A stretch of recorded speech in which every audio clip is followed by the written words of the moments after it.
exchange best practices and explore joint initiatives with partners from every country. Armenia approaches international cooperation with openness and confidence. We welcome collaboration with India and with all countries represented in this summit on the basis of equality, mutual benefit, and shared vision. Together, we can build sustainable supply chains, strengthen global and regional connectivity, and unlock the full potential of international trade and investment.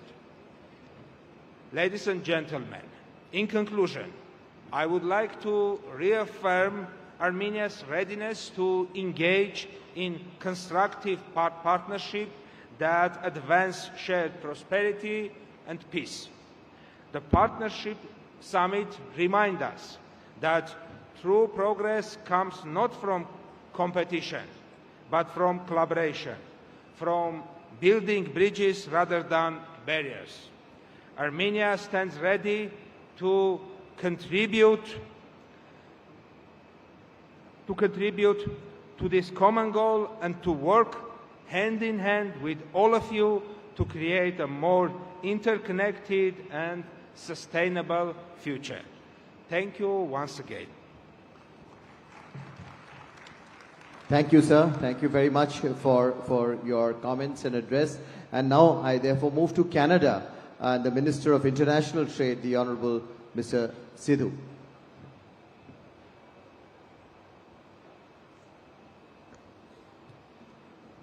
Well, thank you for that kind introduction. Hello, everyone. Bonjour et tous. Namaste. I'm delighted to be here in India for my first visit as Canada's Minister of International Trade. Minister Goyal, it was great to see you yesterday for a very productive meeting. And I want to thank you and, of course, Chief Minister Naidu for having us here today. I also want to thank the CII team, Director General Chandrajit Banerjee, and, of course, President Rajiv Memani, and your incredible team for bringing us all together, and a huge congratulations for your 30th summit. As you know, Canada, Prime Minister Mark Carney and I have set an ambitious target of doubling our non-U.S. exports to the tune of $300 billion. Our new government is making big changes. We passed legislation in June to get big nation-building projects built faster. Projects that would typically take 10, 20, 30 years, we're going to get that done in 2 years in terms of permitting. That means ports, energy projects, critical mineral projects will be built faster in partnership with the provinces, territories, indigenous communities. We're welcoming investors from all around the world. We're welcoming close to the tune of $500 billion to get these big projects built faster, and we welcome Indian investors. In trade, Canada has been taking ambitious steps to achieve that goal, starting with diversifying our international trade portfolio and unlocking new markets for Canadian businesses. And as Dr. Ngozi said, rules-based trade must be protected, and Canada is seen as a reliable, stable trading partner and will always be seen that way to protect rules-based trade. Last month, I joined Prime Minister Carney at the ASEAN Summit because we believe that the Indo-Pacific region is an important partnership for Canada. To that end, you may have also heard Prime Minister applaud the progress Canada and India have made since he met with Prime Minister Modi at the G7 Summit in Canada in June, and since my colleague Minister Nand was here last month. I'm here to continue that progress by strengthening trade and investment ties and helping Canadian businesses make connections with Indian partners. Indeed, the things that are being discussed at this summit, tech, AI, manufacturing, energy, critical minerals, sustainability, environment, and social safeguards inclusion are areas where Canadian firms have a lot of experience and can contribute to India's growth. In October, our countries laid out a roadmap focused on greater bilateral collaboration in many of these same areas and more, including infrastructure, digital innovation, agri-food, and reinforcing our partnership in education. And yesterday, we had a fruitful conversation on areas of collaboration and trade, as well as investment opportunities in both here in India and Canada. Minister Goyal and I launched the Canada-India Ministerial Dialogue on Trade and Investment to strengthen cooperation on our economic partnership. Minister Goel, I think we can both agree that those discussions were very fruitful, and I look forward to having more of those with you. Those meetings and events like the summit not only help deepen our long-standing people-to-people ties, they also build on the strong trade and investment ties that we already have. Now, looking at the partnership list right behind me, many of the partners here that are supporting this summit have a footprint in Canada. Canadian institutional investors have put $107 billion into India. Canadian firms employ at least 50,000, while Indian investors in Canada employ thousands, and these figures keep growing every year. Two-way trade is steadily growing. In 2024 last year, our bilateral trade reached nearly 31 billion Canadian dollars, and there's much more room to grow. Looking ahead, I see a bright future. Our economies complement each other. Canada can provide the natural resources like energy and innovation to power India's growth. Together, and I really mean government and industry working hand in hand to carry this momentum forward. I understand the value of industry firsthand, as I spent 13 years working in international trade, and I know it will take our businesses to push our relationships forward and be our guiding North Star. Together, to borrow a cricket reference, hit a century and celebrate our shared success. Thank you, Dhanyavad, and enjoy the summit. Thank you very much, Honourable Minister, for that short and very crisp and direct message. Thank you. And I move to Mauritius and request the Honourable Minister of Commerce and Consumer Protection, the Honourable Mr. Sansing Sik, to give his remarks and address.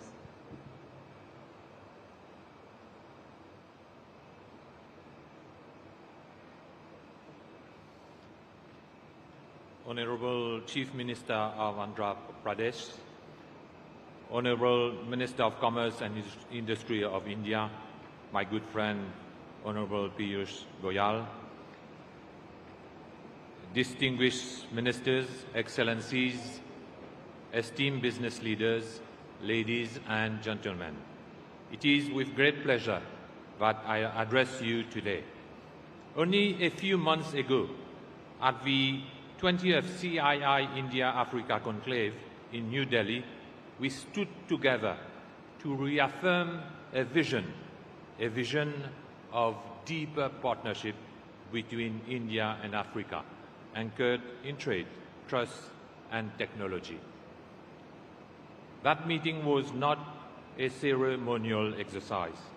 It was the continuation of a journey that has, over the past 2 decades, reshaped how two regions of the global South engage with each other and with the world. Today, at the 30th CII Partnership Summit, we move from vision to execution, from frameworks to outcomes. When the conclave first convened in 2005, the world spoke of India-Africa as emerging regions of promise. Today, we no longer speak of promise, we speak of performance. Africa has become the fastest urbanizing continent, home to the world's youngest population. India stands as a global powerhouse in digital innovation and advanced manufacturing.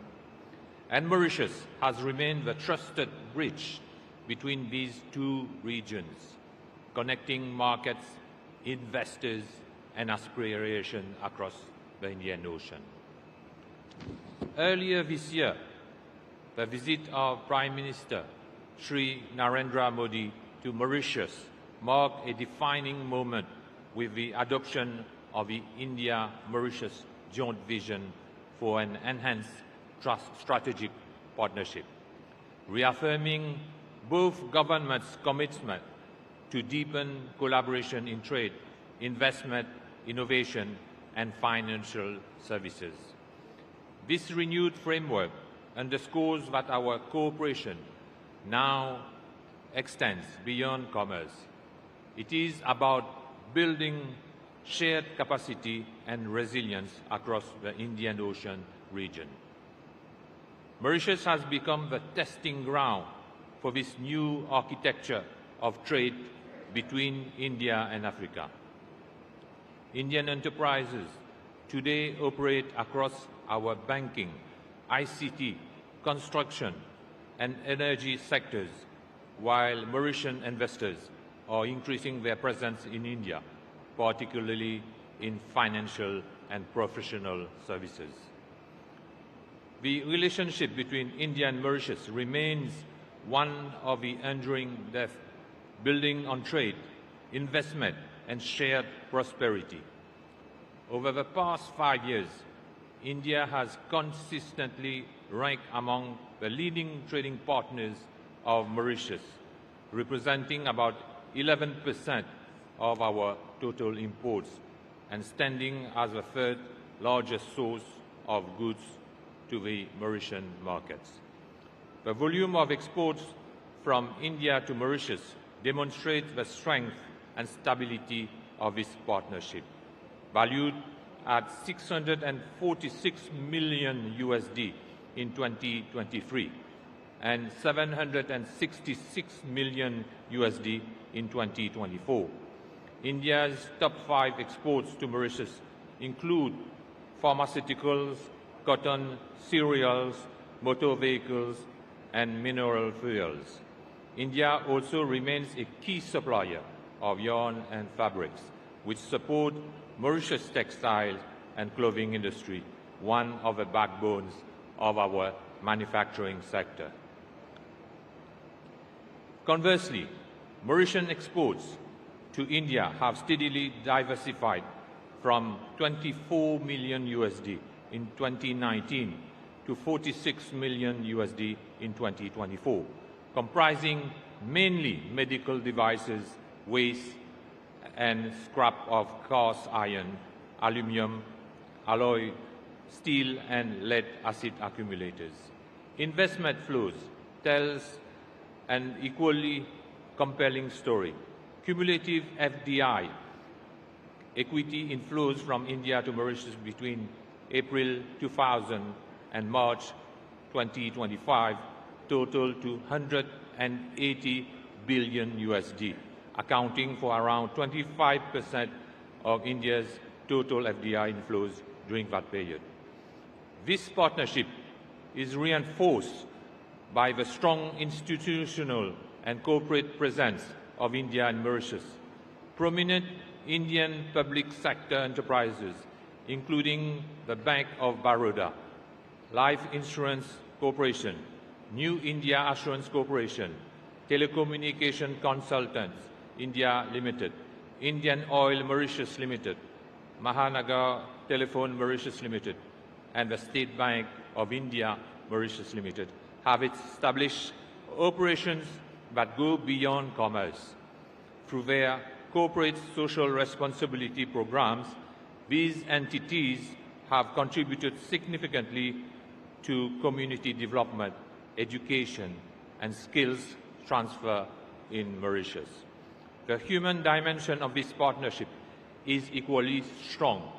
Over 26,000 Indian nationals and 14,300 overseas citizens of India live and work in Mauritius today, contributing to the social and professional fabric of our society.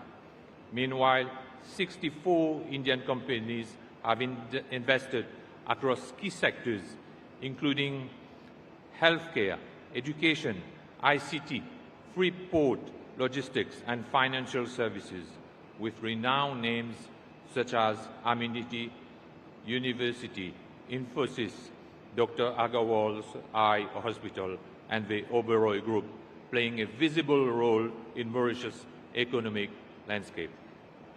Ladies and gentlemen, government's forward-looking vision, Mauritius' new government program for 2025-2029 complement this renewed momentum. It outlines 6 priorities that align with the very themes of this summit.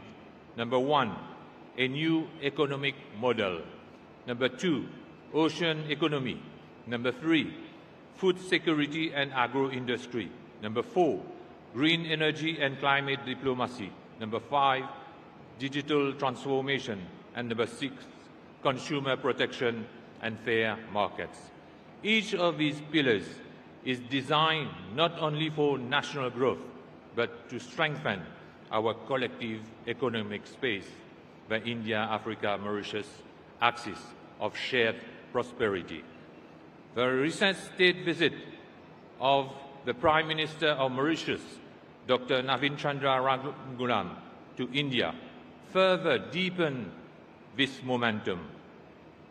It brought tangible outcomes from a special economic package worth $680 million USD, supporting infrastructure, health, and renewable energy products to new memoranda in science, education, and SME promotion.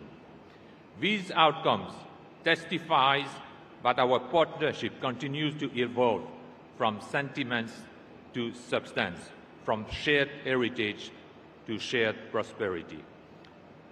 Ladies and gentlemen, the message from Mauritius is clear. We are not competitors, we are connectors.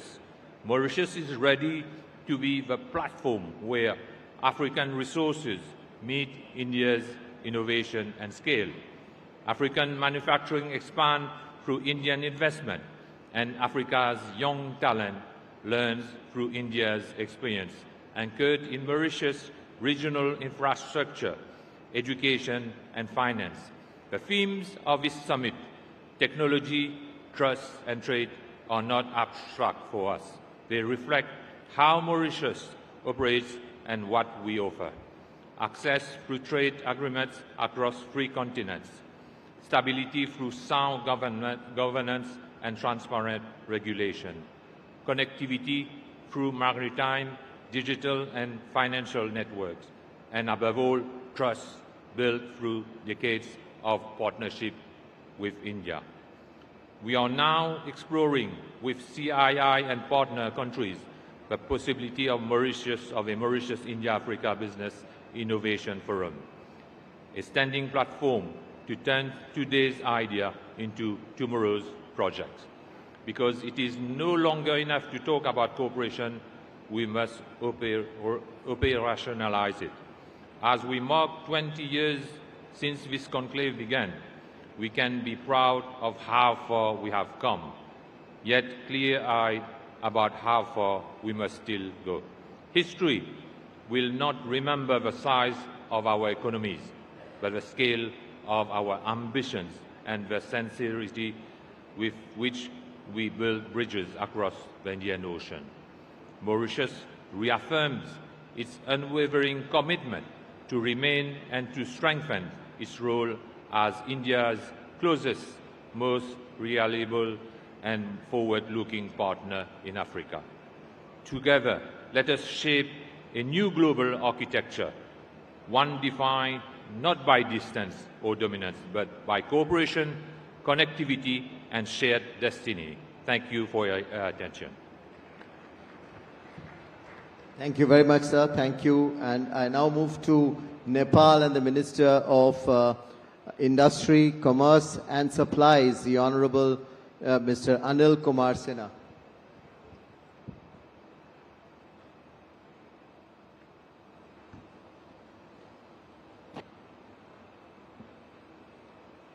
Excellency, Sri Piyush Goyal ji, Chair of the Summit and Minister of Commerce and Industry, Government of India.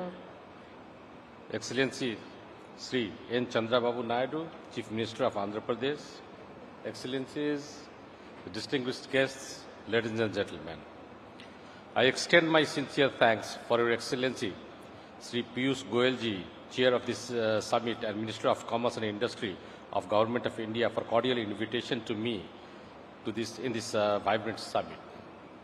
It is my pleasure to address this esteemed gathering at the 30th Partnership Summit in this beautiful city, Visakhapatnam, under the visionary leadership of Sri Chandrababu Naidu. I congratulate the Government of India, Government of Andhra Pradesh, and Confederation of Indian Industry CII for organizing 30th edition of this summit, bringing diverse group of intellectuals and policymakers with a view of fostering partnership, collaboration and sharing potential growth and opportunities of mutual benefit. Excellencies, ladies and gentlemen, Nepal highly values its strong and enduring relationship with India, a relationship deep-rooted in our shared history, cultural ties, open border, and economic interdependence. India is Nepal's largest trading partner, main transit providing country for trade access with third countries, and one of the largest source of foreign direct investment. We are impressed how India is working towards becoming the third largest economy in the world with high economic growth.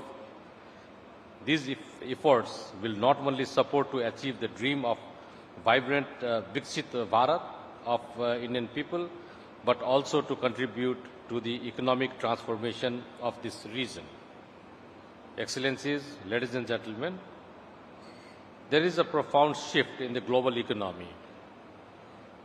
Geopolitical alignment, supply chain restructuring, digitization, and sustainability imperatives are creating new opportunities and challenges for trade and industry.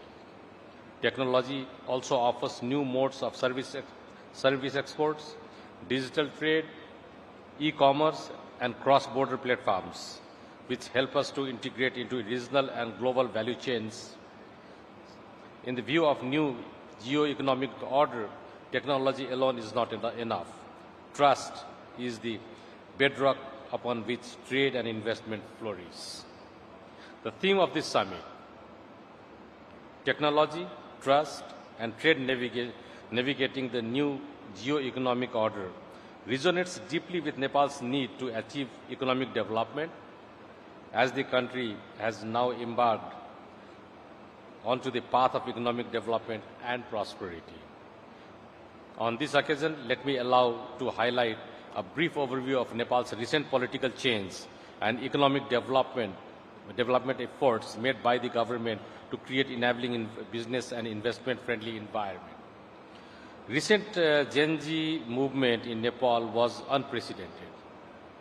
Nepali youth raised a strong voice for more accountable, responsive, and corruption-free governance. This movement in Nepal has a clear message that our policies, programs, and actions should address the need of and aspirations of the youth. Responding to the call of the Gen Z movement, a new interim government has been formed under the leadership of Right Honorable Prime Minister Mrs. Susila Karki. The House of Representatives has been dissolved and general election for federal level has been announced for 5th March 2026. At present, our government is committed to promoting accountable, responsive, and corruption-free governance, while keeping its main mandate, the election of the House of Representatives, at the center. Our Constitution has recognized the role of private sector as a key engine of economy. The government is committed to promote enabling business environment. As the Foreign Investment and Technology Transfer Act allows foreign companies or individuals to invest in almost all sectors except a very few listed sectors. Government of Nepal has implemented a fully online company administration management information system called CAMIS for the modernization of company administration and established a one-stop service center for facilitating registration and providing facilities to the investors. Nepal National Single Window has been implemented for facilitating international trade. Our commitment on multilateral, regional and bilateral trade agreements have made Nepal a most liberal and open market for international trade. Rising opportunities of software export, business process outsourcing, e-commerce, fintech, and digital services in Nepal shows comparative advantage in the information and communication technology sector. Our overall indicators of Nepal's economy are positive and progressive. Foreign investors investing in Nepal are getting higher rate of return with guaranteed repatriation of profit and capital of their investment. Nepal is graduating from LDC category status in November 2026. Excellencies, ladies and gentlemen, despite our negligible contribution to the carbon emission, we have been facing serious challenges of climate change. An integrated and collective adoption approach is required from mountains to the sea to avoid climate disaster. We are facing huge trade imbalance in the international trade. To face this perennial challenge, we need continuous cooperation and support from our trade partner countries. Excellencies, ladies and gentlemen, we recognize the importance of foregoing partnerships that are built on trust, transparency, and mutual respect. It is through such collaborations that we can unlock the full potential of our economics and create sustainable opportunities for our people too. Nepal offers a wealth of opportunities in sectors such as tourism, hydropower, agriculture, information technology, and manufacturing. And many more can be explored are yet to be explored. We have immense potential in tourism sector for investment, as we have possibility from Mount Everest, the world's highest peak, to Lumbini, the birthplace of Lord Buddha. Let us recognize that our theme is not abstract. The 3 T's, technology, trust, and trade, is the trinity that will determine how countries like Nepal carve their place in the new geo-economic order. Nepal is committed to continue structural reform, building trade infrastructure and digital ecosystem, and creating enabling environment for commerce and industry. I invite business and investors from India and all around the globe to explore in these highly potential sectors and partner with us by bringing new technologies and expertise to materialize our shared goal of economic prosperity and inclusive growth. I am confident that the discussion and deliberations at this summit will pave the way for meaningful partnership that drive sustainable growth, innovation, technology transfer, and prosperity in our region. Together, let us embark on a journey of shared success and prosperity. At the end, I congratulate the Ministry of Commerce and Industry, Government of India, and CII for the excellent arrangement of this summit. I thank you all for your attention. I look forward to fruitful deliberations, productive partnership, and collective actions. Dhanyavad, namaskar. Thank you very much, Sir the Honorable Minister from Nepal. And it's now my turn to invite and request the Honorable Minister from Singapore, the Honorable Coordinating Minister for National Security and Minister for Home Affairs, His Excellency Mr. Shanmugam, to give his address.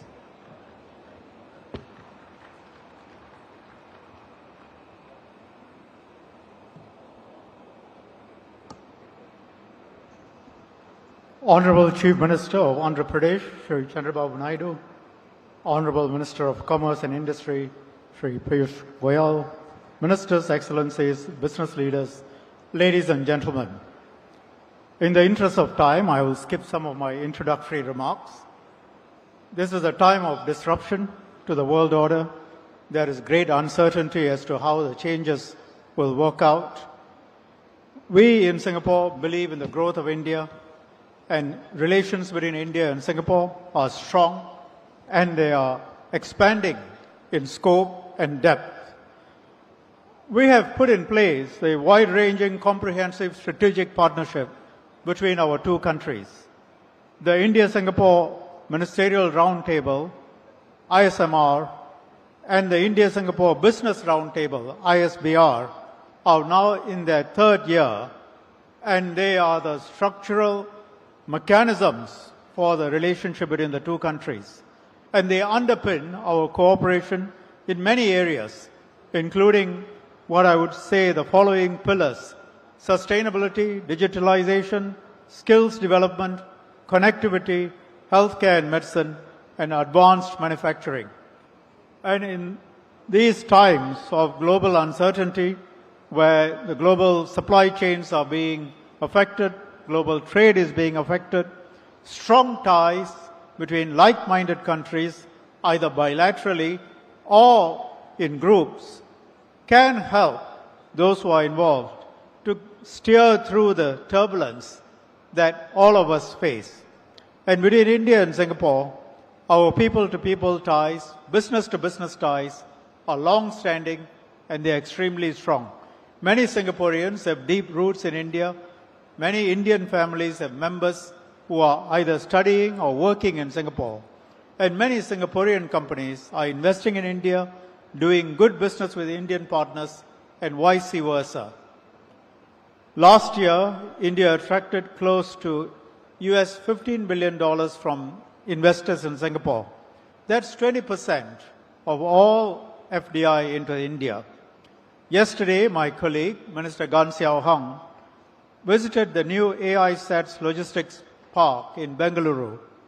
This development will give a boost to Indian companies in the export-import sector. Given our size, it is a challenge for us to be in all states in India. We focus on some states where the areas where we in Singapore do well have some relevance. Honorable Chief Minister, Mr. Naidu, has been a strong advocate of close cooperation with Singapore, and as a result, we have had a very good, long-standing partnership, and we hope to do more with Andhra Pradesh, and it's a show of our faith and our deep interest, and the interest our companies are showing that we, Singapore, probably the smallest country represented here, has the biggest business delegation and led by 2 ministers. You know, Singapore, we are quite careful in how we spend our money. So this is a statement of intention.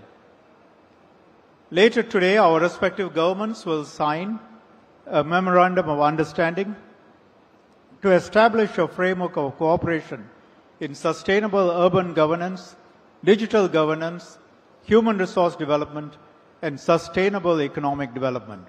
We hope this MOU will support the realization of the vision of Swarna Andhra 2047 for a wealthy, happy, healthy state. In closing, I wish everyone a fruitful partnership summit, and we look forward to deepening cooperation with our partners, working more closely together for the benefit of our peoples. Thank you.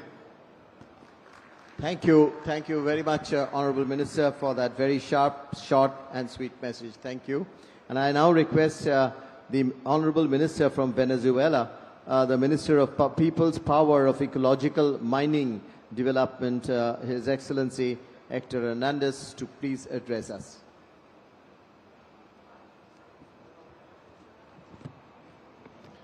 Thank you. Good afternoon. Estimados ministers, authorities, colegas and friends, good morning. Good afternoon.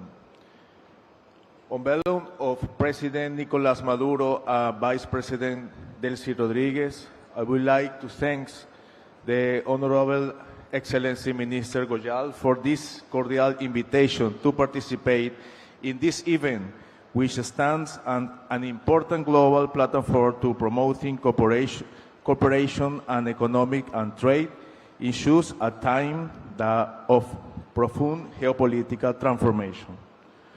Our countries share a global vision and committed to ensuring the stability of the world economy. We highlight dialogue, innovation, and balanced cooperation as the imperative to face the unique challenges and opportunities arising from the current context of global reconfiguration.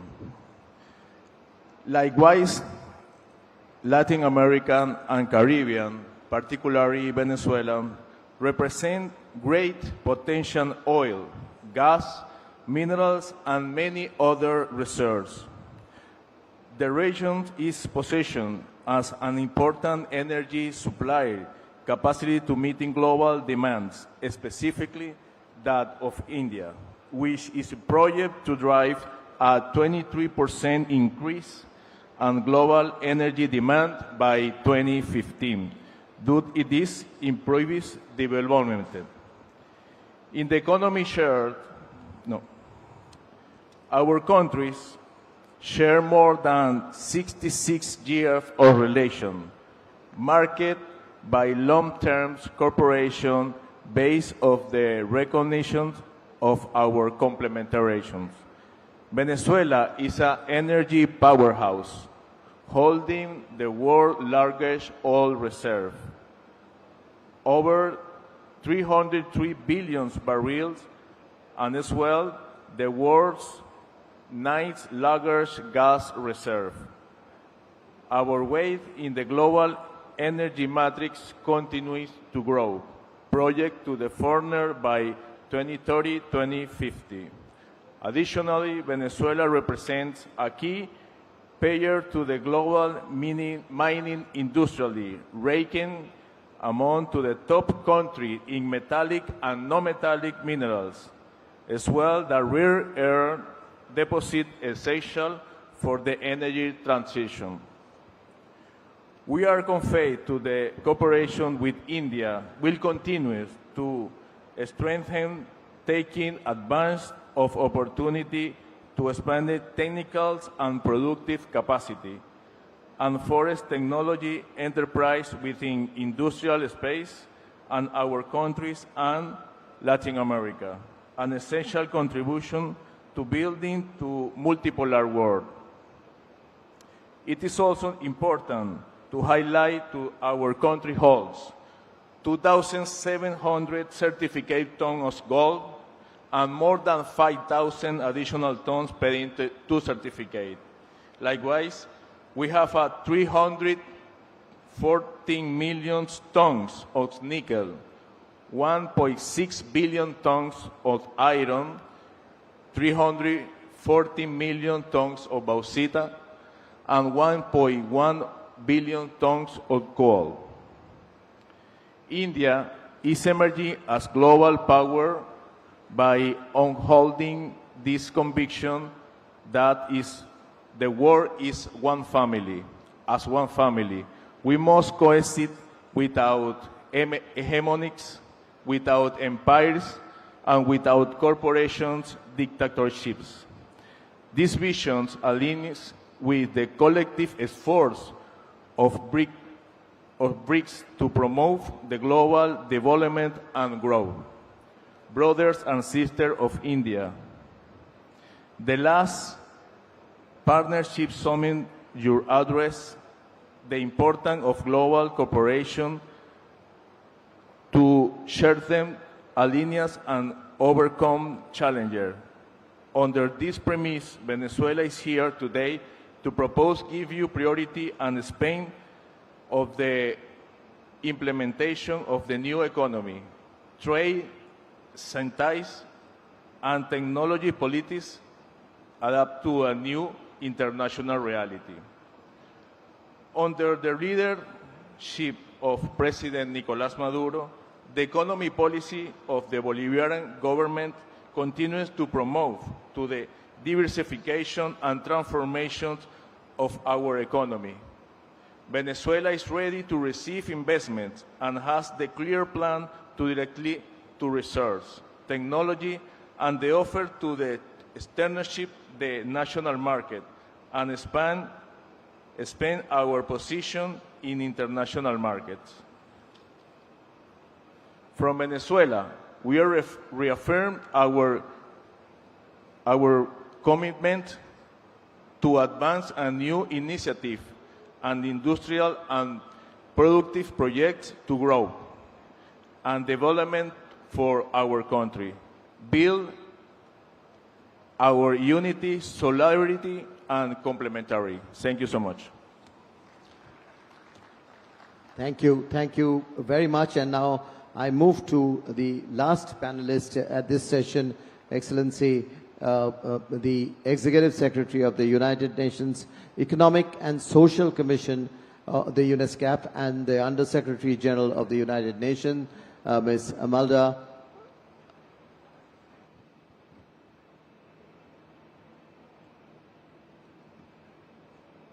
Honorable Minister Sri Piyush Goyal, Honorable Chief Minister Mr. Naidu, Honorable Ministers, Excellencies, eminent business leaders, ladies and gentlemen, it is my pleasure to join you all at this a very important CII Partnership Summit. At the outset, I would like to thank the Honorable Minister, Shri Piyush Goyal, for the invitation. I also would like to congratulate the Government of India, Ministry of Commerce Industry, the Confederation of India Industry, and the Government of Andhra Pradesh for this timely initiative. We gather at a very challenging time with persistent global headwinds and geopolitical disruptions affecting a country's development progress. Yet, amid this turbulence, India's economic performance is commendable. India's trade trajectory is characterized by a dual engine of growth, where the reliable services sector provides stability, while at the same time the merchandise sector undergoes a critical transformation. India consistently runs a substantial trade surplus in services. This growth is driven by high-value exports in IT and professional as well as digital consulting, which acts as the primary buffer against external shocks. The Indian economy continues to grow due to robust domestic demand and sustained capital investment, steadfastly on track to position itself to become the world's third largest economy by 2030. These are not mere statistics, they are a testament to being able to turn challenges into catalysts of seeing in adversity the seeds of innovation. The vision of Prime Minister Modi set a very clear agenda and roadmap for development and implemented by the action-oriented policies under your leadership, Honorable Minister Shri Piyush Goyal. The transformation of India's economy, supported by the alliance between government vision and industry ingenuity, government policy and infrastructure, together with industry's enterprise and execution, have created a fabric of resiliency and adaptability to weather global turbulence. Consider the pillars of this partnership, namely, the first one is infrastructure, which remains the backbone of economic dynamism of India's ambitious initiatives, such as the National Infrastructure Pipeline and the Gati Shakti Master Plan, exemplify how government foresight, backed by public-private partnership, can accelerate connectivity. When industry steps forward with cutting-edge technologies in smart cities and high-speed rail, India constructs corridors of commerce that links its 1.5 billion aspirations to the world's markets. In the Asia-Pacific region, where ESCAP champions regional integration, such models inspire. Our own efforts through the ASEAN Highway Network and the Trans-ASEAN Railway have shown that collaborative infrastructure can reduce trade costs by up to 30%, unlocking trillions in potential. Secondly is the digital frontier, where India is one of the global leaders. The Digital India campaign, propelled by government-led reforms in data governance and broadband expansion, has democratized access to technology for millions. Yet it is the industry's role through platforms such as the UPI, which processes billions of transactions seamlessly, that has catapulted India into a digital powerhouse.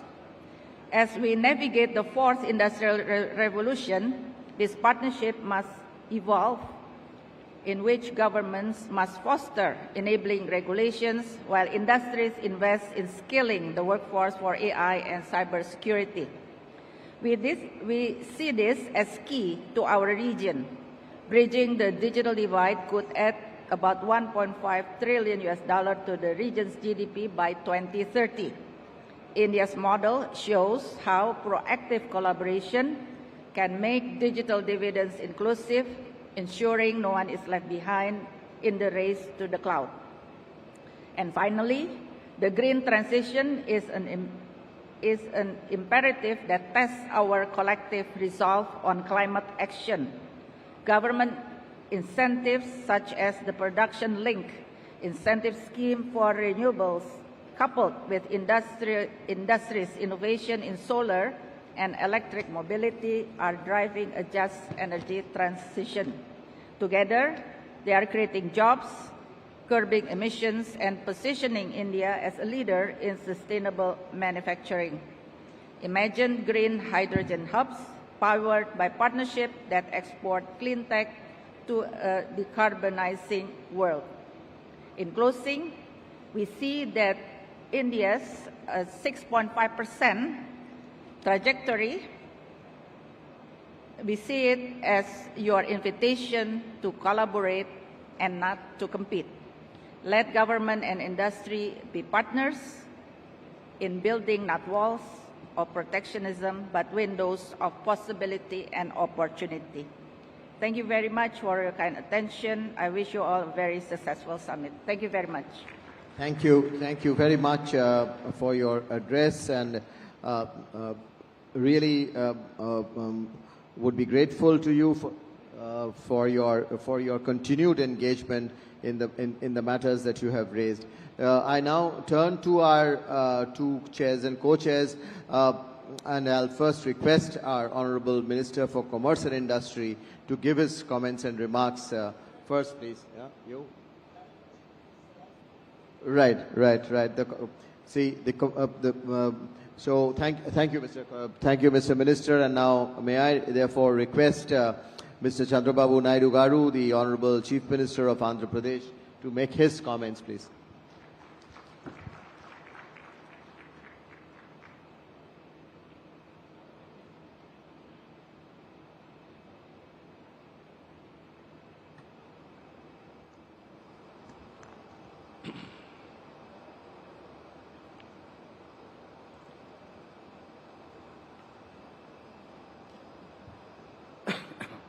Honorable Minister of Commerce and Industry, Government of India,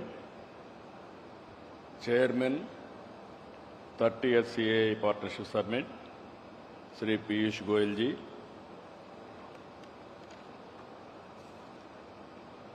Honorable Ministers on the dais, Minister of Commerce and Industry of Republic of Angola, Oliveira, Honorable Minister of Economy, Armenia, His Excellency Papuan,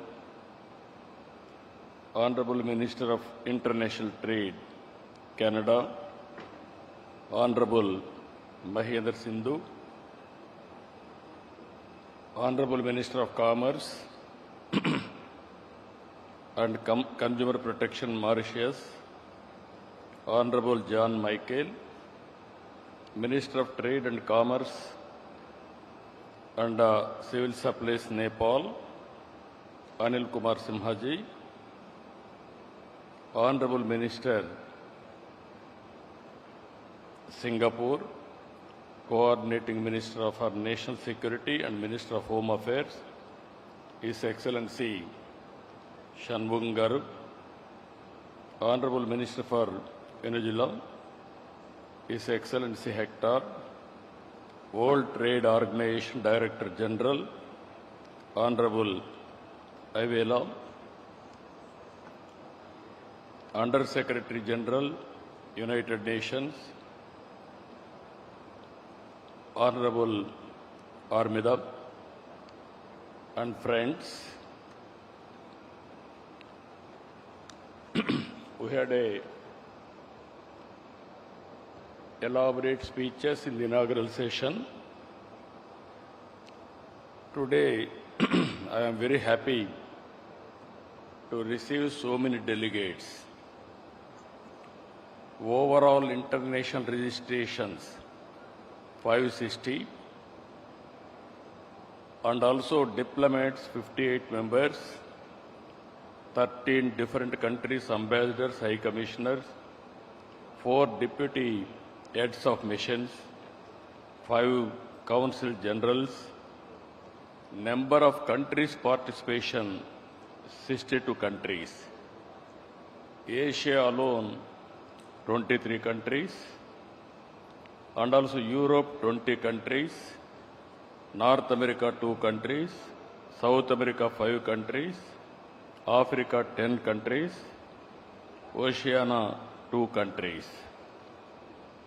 And also, I am very happy today, highest delegation has come from Saudi Arabia, that is nearly 78 delegates, followed by Singapore, 56 delegates, USA, 52 delegates, Russia, 50 delegates, UAE, 40, UK, 30, Australia, 29, Germany, 16, Sri Lanka, 15, Japan, 11, Canada, 10.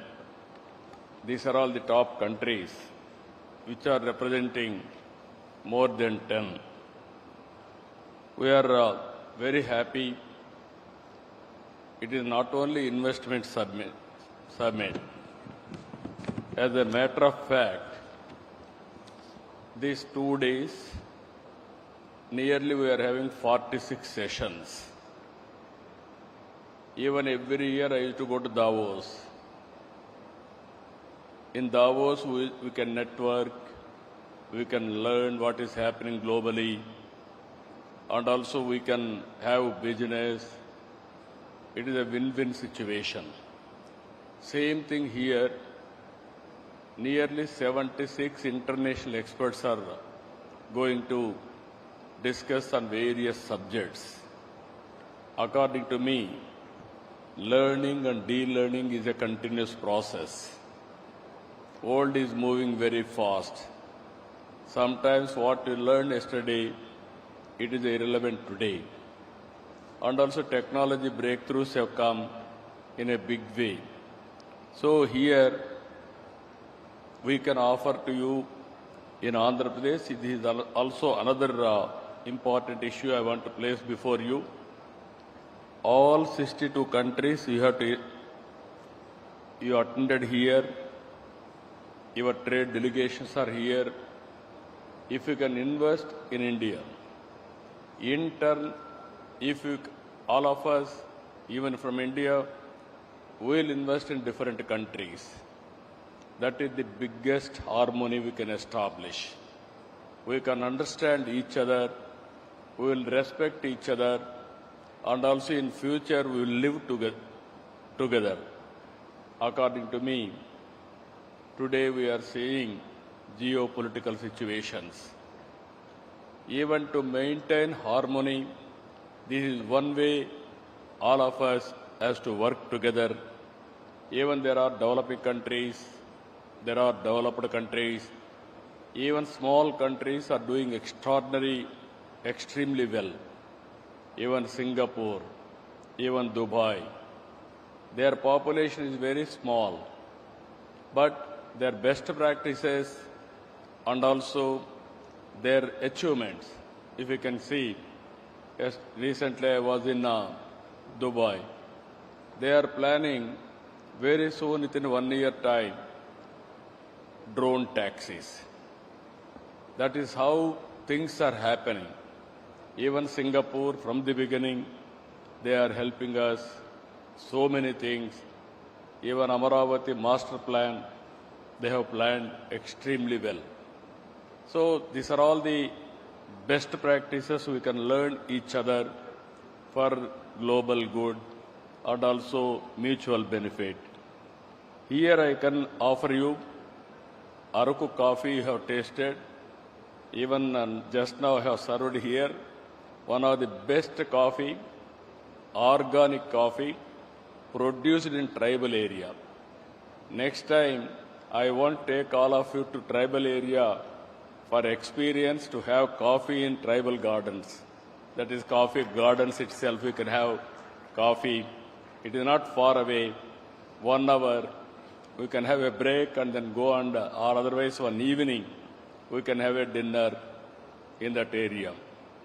And also if we can go through, we are very strong in aquaculture, horticulture.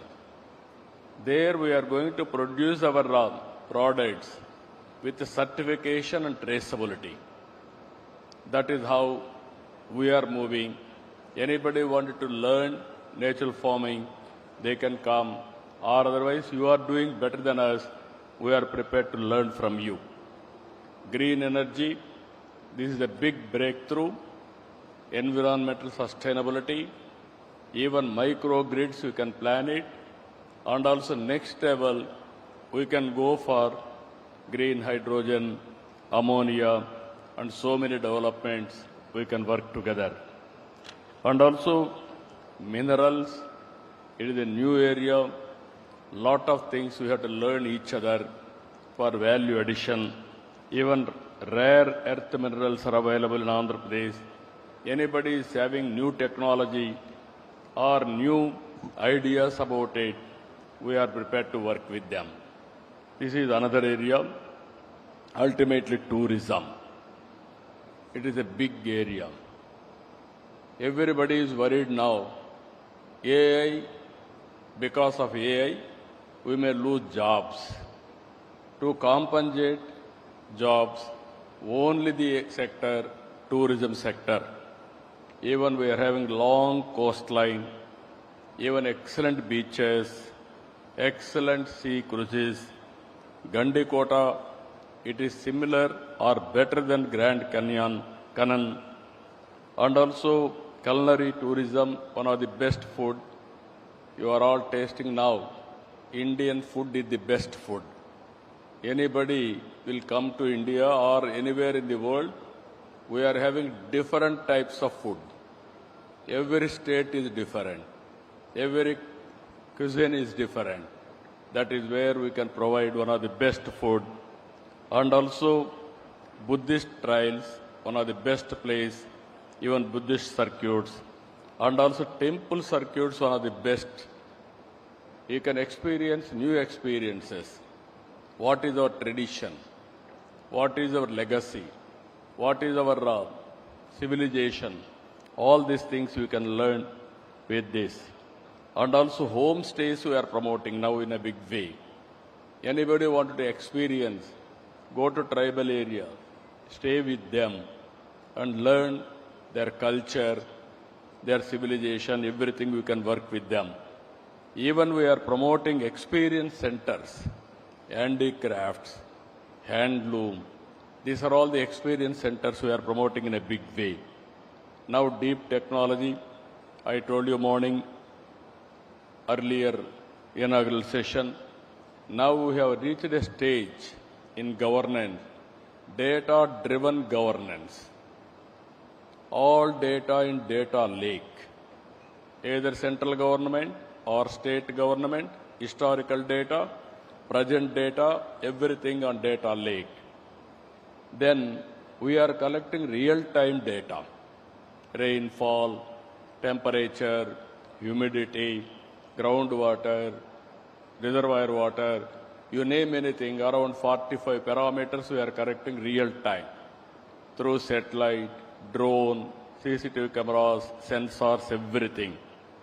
Ultimately, AI is the reality.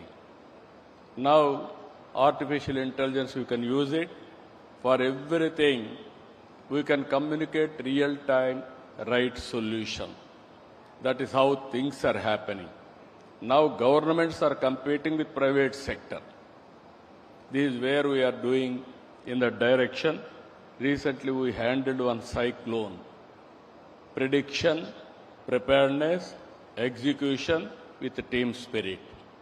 Everything has gone with seamless coordination. Human loss practically nil. And ultimately, we are able to minimize even property loss also. This is where we are promoting data-driven decision-making. Ultimately, every family we want to promote one entrepreneur. 25 years back, I promoted one family, one IT professional. today I can say proudly, any country, there are Indians, there are Telugu community from my province. They are earning highest per capita income. All these things happened 25 years because of knowledge economy. Now I am promoting one family, one entrepreneur. Every family, they have to use AI. Every family, they are having capacity, they have to produce use case. This is where we are promoting. To reach this, we are having Ratan Tata Innovation Hub and spoke model. State as a hub, 5 zones, 5 spoke model, industry and also academic institutions, mentoring, venture capital, and everything we are integrating, different place, even banker. Ultimately, all nearly 50,000 acres of land is available for land bank. I am attaching to this. Any entrepreneur will come, he want to start a company. Immediately we will train him, we will give everything, plug and play also.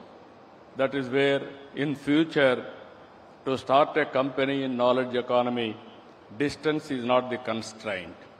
I can start a company by sitting in a remote area, anywhere in the world. It is only leadership we need, how to replicate, how to scale it up. You had said prophecy. That's 200. I am very happy. Morning I told you one example, stable government. India, Narendra Modi is only the man who is accepting globally, very strong leader, very stable leader. Morning I told NDA in Bihar is going to cross 200. Now we have crossed 200. That is what our ministry is showing. Now you can imagine, once it is stable government, we can take so many decisions. That is where I am appealing all of you. This 20th century belongs to India. And also, we are having inherent strengths. India always is, our Prime Minister is wishing global good. Even he is fighting on terrorism and also international peace, international prosperity, and also we have to work together, countries, trade missions, everybody has to work together. So these are all best opportunities are available. Better than this, you may not get any other place. It is a happening place. What all you wish, you start here. From then onwards, we will work together for win-win situation. Anyway, 2 days, we are all here. Ultimately, again, I am requesting you, you watch today and tomorrow. One takeaway you have to take for your success in future. Or otherwise, one good best practice you have to live here for our prosperity or for our future. This is what I want to request all of you. Learning and de-learning is a continuous process. I have to learn so many things from all of you. With this, so many delegates are here. We are nearer now. We are understanding each other and respect each other's culture, and also there are so many things we have to respect. Ultimately, it is for global good we are working. With this session, I am very happy. Today and tomorrow also we will be here. We will interact further and further, and also we will learn each other. Thank you one and all. Thank you, Honorable Chief Minister. The policymakers, the ministers, they've all mentioned about their vision, their thoughts of global trade. Industry and businesses have to take it forward. And with that, I'll ask Rajiv Bhimani, a quick concluding wrap-up by you as you thank our honorable ministers and policymakers as to how do you see this being taken forward by the businesses of India and the world. Yeah, thank you very much. I know it's been a long morning, so I will be very rapid. Let me first thank everyone on the dais for very short, crisp, pointed remarks. Everyone laid out the USP, the proposition, and what came of their respective countries. And what came out clearly was that the recent events, recent global events, have triggered a spate of deregulation. They have triggered a spate of ambition, and they have triggered a space of each country trying to build a new set of relationships, reinforcing old relationships. And I think that's that's the journey that India has been. And I must congratulate our Honorable Commerce and Industry Minister. We talked a lot about deregulation, but what he has done in terms of trade diversification, building new relationships, strengthening the existing relationships, reducing trade barriers, reducing other trade issues to facilitate and lubricate greater trade and investment. And on behalf of Indian industry, I would like to say the Indian industry today is at a very sweet spot, both given the opportunities in India, the dynamism of the financial markets, the strength of balance sheets, both of the financial institutions and industries, and also very keen to invest not only in India but invest globally. And the big themes that I thought that came out from all of you, apart from trade diversification strengthening, was around AI, new technology, around energy, particularly energy transition, metals and mining, around social infrastructure and advanced manufacturing. And they align very well where India wants to go, where Indian industry wants to go. So I'm very hopeful that this summit will give us a greater impetus to build stronger relationships and further trade and investments. Thank you very much, and thanks a lot once again for a wonderful session. Thank you.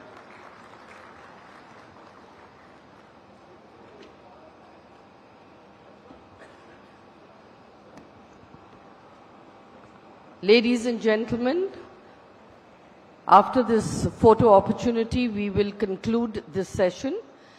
And I know it's rather late, but I invite all of you to join us for a quick lunch so that we can all come back and reconvene in this hall for our next session at 2:30.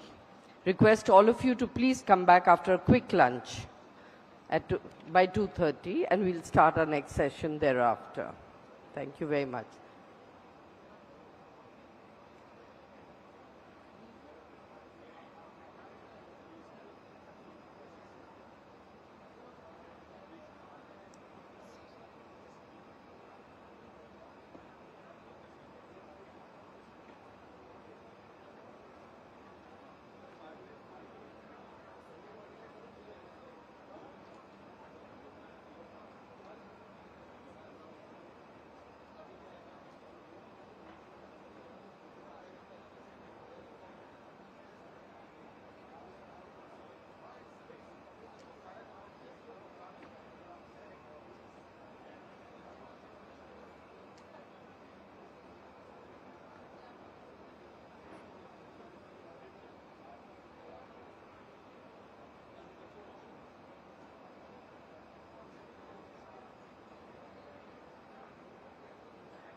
Mira, ven acá. Johan. Yo creo que sí.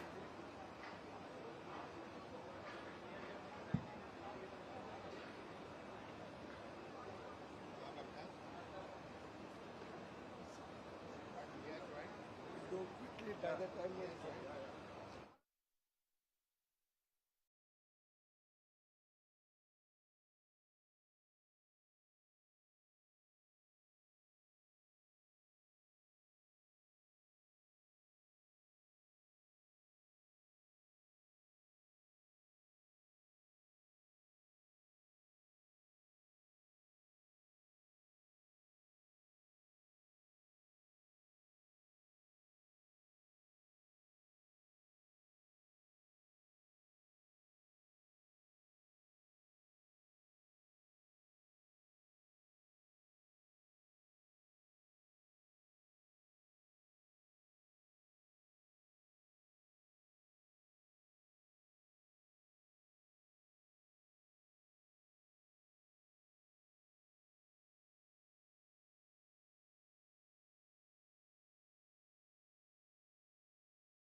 and to speak. I was surprised I'm speaking first, but that is wonderful. Excellencies, ladies and gentlemen, it's really wonderful to have this opportunity to exchange views. So let me start by thanking His Excellency, Honorable Minister Piyush Goyal and his team in the Commerce Ministry, as well as His Excellency Chandrajit Banerjee and his team at the Confederation